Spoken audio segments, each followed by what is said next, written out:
అమ్మా భవానీ లోకాల నేలే ఓంకార రూపమమ్మా, తల్లి నీ మహిమల్ని చూపవమ్మా.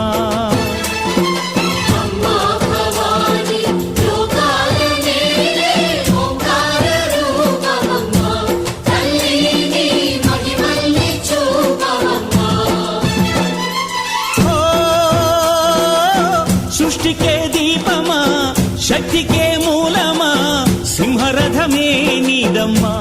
అమ్మ దుర్గమ్మ భక్తులను దీవించుమా.